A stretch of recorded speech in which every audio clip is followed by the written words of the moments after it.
He was the poster child of this NIL pay-to-play era, and one of the very first recruiting classes where money measured what destination a player would choose. One school was willing to cash in big time on him. At least that's what we initially thought. Almost 4 years later and 4 schools later, the player is better known for his lawsuit against the coach who recruited him and the boosters who promised to pay him for his on-the-field performances. This is the story of Jaden Rashada. Jaden Rashada's football career is pretty much resembled what a modern American youth sports looks like for a highly recruited athlete. A helicopter parent heavily involved in their son's athletic career, private QB coaching, attending prestigious football schools, several reclassifications, Elite 11 appearance, an NIL agent to figure out which school he would go to as the highest bidder for his services. Rashada finished his final 2 seasons at Pittsburgh High School with a combined 5,275 passing yards and 59 touchdowns, meaning his services wouldn't come cheap to potential suitors in high school/NIL recruiting phase. He originally committed to the University of Miami with a reported $9.5 million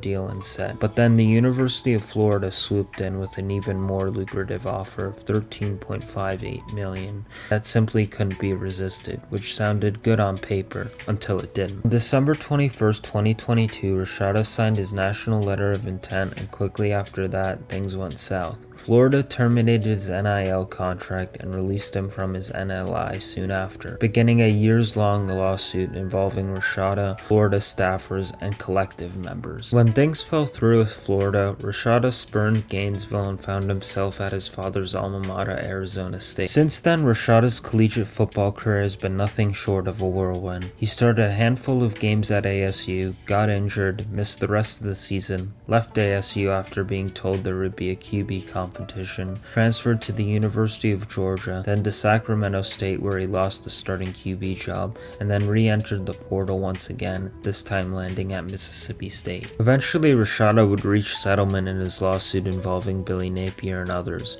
connected to Florida football.